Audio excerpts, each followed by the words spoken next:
الرحمن الرحیم جی، یہ تنقید کی اہمیت اور تعارف والی ویڈیو کا سیکنڈ پارٹ ہے۔ پچھلی ویڈیو میں ہم نے یہاں تک پڑھا تھا، اب یہاں سے سٹارٹ کریں گے۔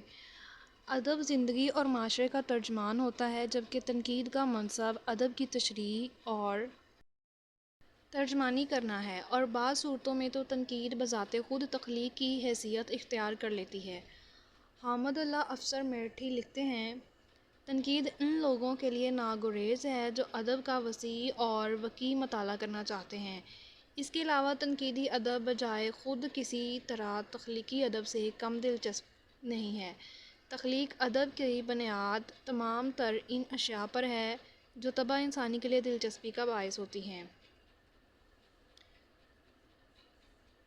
جب بھی کوئی شخص فنکارانہ انداز فکر سے ہمکنار ہوتا ہے تو ذہن میں آنے والی فکری جہتوں کو لفظی تصویریں عطا کرنے سے پہلے کئی بار اسے تنقیدی مراحل سے گزارتا ہے کہ ذہن میں آنے والا خیال یا موضوع نیا ہے یا پرانا، اسے پابند تحریر کرنا چاہیے یا نہیں۔ پھر اس کے بعد وہ اپنے فکری مواد کی ترسیل اور ابلاغ کے لیے مناسب اور اثر انگیز اسلوب اور طرز بیان کا انتخاب کر کے الفاظ کا چناؤ کرتا ہے۔ لہٰذا ہم کہہ سکتے ہیں کہ تنقید شروع وقت ہی سے تخلیقی عوامل کے ساتھ ساتھ اپنا عمل جاری رکھتی ہے۔ جس تخلیق کے پاس اعلیٰ درجے کی تنقیدی صلاحیتیں موجود ہوں، وہی اعلیٰ درجے کا فن بھی پیدا کر سکتا ہے۔ لہٰذا یہ کہنا بعید از قیاس نہ ہوگا کہ تنقید دراصل تخلیق ہی کی ایک شکل ہے۔ پروفیسر سحر انصاری لکھتے ہیں، تنقید بنیادی طور پر تخلیق ہی کا ایک جزء لائن فک ہے۔ البتہ جو تنقید کو ایک فن یا سائنس کا درجہ دے دیا جائے تو پھر اس کو ایک منظم اور مرتب طریقہ کار کی حیثیت حاصل ہو جاتی ہے۔ اس منزل میں بھی نقاد کے ویسے ہی مراتب و مدارج ہوں گے جیسے تخلیق کار کے ہو سکتے ہیں۔ تنقید بیک وقت کئی کردار ادا کرتی ہے۔ سب سے پہلی بات تو یہ ہے کہ تنقید مزید غور و فکر اور چھان پھٹک پر اکساتی ہے۔ زندگی اور ادب کو صحیح طور پر برتنے کے لیے بھی تنقید کی ضرورت پڑتی ہے۔ تنقید کی بدولت ہی ضروری اصلاح ممکن ہو سکتی ہے۔ یہ جذبات کو مہذب اور ادب کو تہذیب سے ہمکنار کر کے ادیب کی صحیح سمت میں رہنمائی کرتی ہے۔ تنقید ادیب پر اصلیت اور حقیقت کے در کھول کر اسے اپنی خامیوں کا گہرا شعور عطا کرتی ہے۔ فنون لطیفہ کا کوئی بھی شعبہ ہو، تنقید کے بغیر تکمیل تک نہیں پہنچ پاتا۔ فنکار جب تک اپنے تخلیقی کارنامے کو تنقید کی بھٹی میں نہیں پکائے گا اور مختلف زاویوں سے اپنے کام پر نظر نہیں ڈالے گا، وہ بڑا تخلیق کار نہیں بن سکتا۔ ادب اور تنقید کے باہمی رشتے کے بارے میں ڈاکٹر نذیر صدیقی لکھتے ہیں، جہاں ادب انسانی زندگی کا مفسر ہے، وہاں تنقید ادب کی مفسر ہے۔ اگر ایک طرف ادب زندگی کو ڈسیفر کرتا ہے تو دوسری طرف تنقید ادب کو ڈسیفر کرتی ہے۔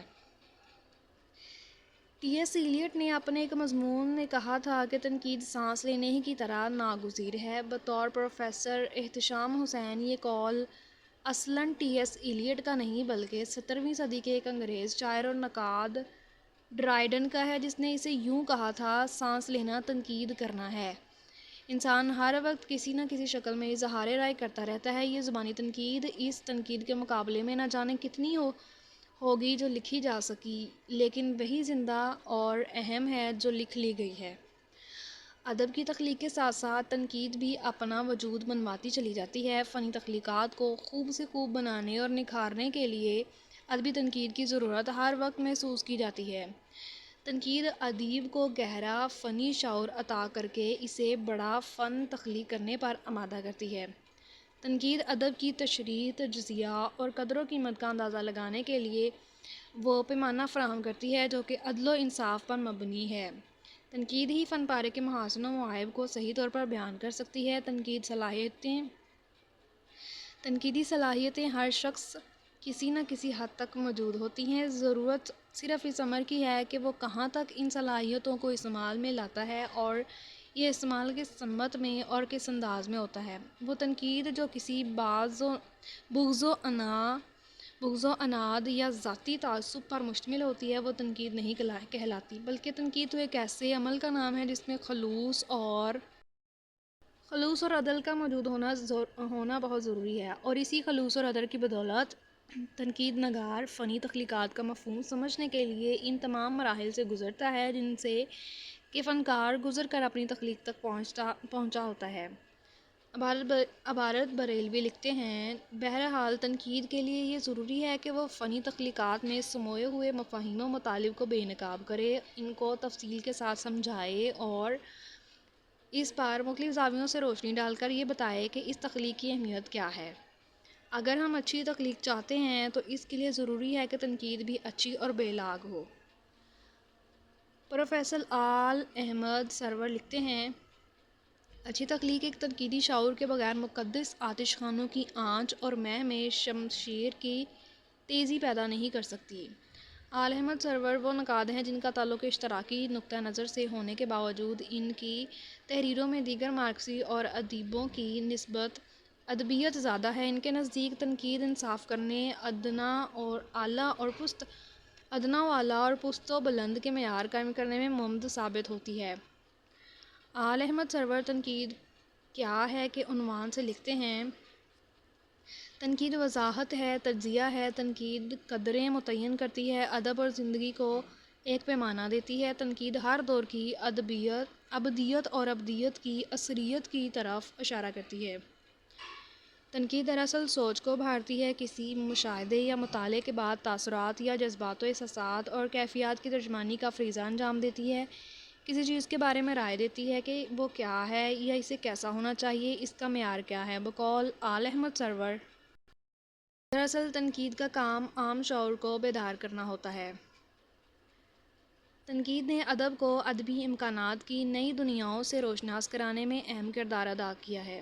تنقید نہ ہو تو شاید ادب کا رخ اور سمت کا تعین ہی نہ ہو سکے۔ یہ بات طے شدہ ہے کہ تنقید کا کردار تخلیقی مراحل کو مزید بہتر بنانا اور ادب کو نکھارنا، سنوارنا اور وقت کے تقاضوں کے مطابق بنانا ہے۔ ایک ادیب تخلیق کے پہلے لفظ ہی سے تنقید کا دامن تھام لیتا ہے اور تخلیق کے پہلو با پہلو تنقید پروان چڑھتی چلی جاتی ہے۔ بڑے سے بڑے ادب کی تشکیل اور تخلیق میں تنقید کے غالب کردار کو نظر انداز نہیں کیا جا سکتا۔ اب اس ٹاپک میں ہم نے جتنے بھی اقتباس پڑھے ہیں ان کے حوالہ جات آپ کو میں پرووائڈ کر دیتی ہوں۔ اقتباس کے آخر میں جو اس طرح سے نمبرنگ دی ہوتی ہے، یہ حوالہ جات بھی اسی نمبرنگ کے حوالے سے اسی سیکوینس سے آپ کو پرووائڈ ہو جائیں گے۔ جون سی اقتباس کا جو نمبر ہوگا اس کا حوالہ بھی اسی نمبر پر آپ کو مل جائے گا۔ اس ٹاپک کی فرسٹ ویڈیو میں ہم نے 13 حوالہ جات پڑھے تھے اور سیکنڈ میں ہم 14 والے کو پڑھیں گے۔ 14 والے حوالہ جات کو دیکھیں، حامد اللہ افسر میٹھی، تنقیدی اصول اور نظریے، صفحہ نمبر 18۔ 15 میں دیکھیں، سحر انصاری، مولوی عبدالحق کی تنقیدی معروضیت، قومی زبان، کراچی، اگست 1999، صفحہ نمبر 8۔